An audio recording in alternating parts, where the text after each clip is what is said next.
মুসলমানদের আইডল হতে পারে না মেসি, নেইমার। কখনো সামনে চলে আসছে ৬৮। এই ৬৮টা আমার যখন এরকম সামনে পড়ে তখন মনে পড়লো যে এই ৬৮টা ইরানের যুদ্ধ চলছে, আমেরিকার ইরানের যুদ্ধ চলছে। এখন আবার ফিফা বিশ্বকাপ চলতেছে। ফিফা বিশ্বকাপ খেলার জন্য ইরানের প্লেয়াররা আমেরিকায় গিয়েছে।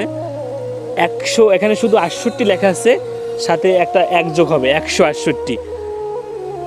আপনার ১৬৮ যখন ইরান আর ইসরায়েল যখন ইরানে হামলা করছে, তখন একটা প্রতিষ্ঠান পাশে, শিক্ষা প্রতিষ্ঠান পাশে হামলা করার কারণে ১৬৮ জন শিশু, তাদের সেই হামলায় ১৬৮ জন শিশু মারা গেছে।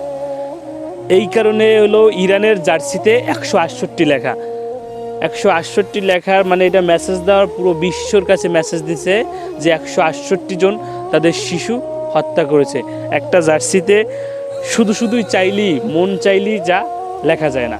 ১৬৮ লেখা ওনারা মেসেজ দিচ্ছে যে ইরানে ১৬৮ জন শিশু হত্যা করেছে। এরা কখনো মুসলমানদের আইডল হতে পারে না।